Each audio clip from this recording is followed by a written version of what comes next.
Water infrastructure and wastewater infrastructure are the lifeblood of the community. They protect public health, and they ensure that local economies and national economies continue to run. It's become such a part of who we are and how we live that we take all these systems for granted. Yet they're amazingly important in terms of our quality of life. And if you think about it, it still is not that long since that was not common. 100 years ago, in these United States, we had outbreaks of cholera and typhoid, and you don't hear about outbreaks of those today, and that is completely because of a sanitation system that separates your clean drinking water from your wastewater.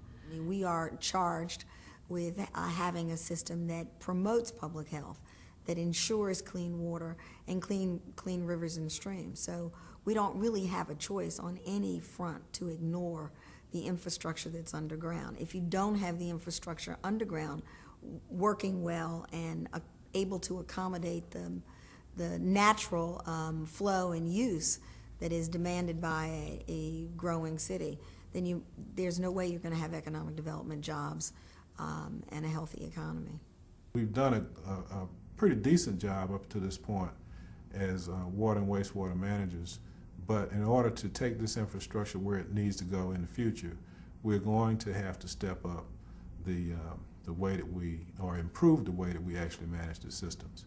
Infrastructure spending is an investment in the future, and adequate maintenance, managing those assets it pays enormous dividends, and we see that in our role leading the country's efforts on clean water and drinking water. It's critically important. And as systems age and as population pressures increase on systems, we all need to work together, and we need to advance technology and innovation and work in a collaborative way. People have not had the experience, in essence, of having to make massive and significant reinvestment in systems from a generation ago. It's going to change the way people think about the finance of these systems.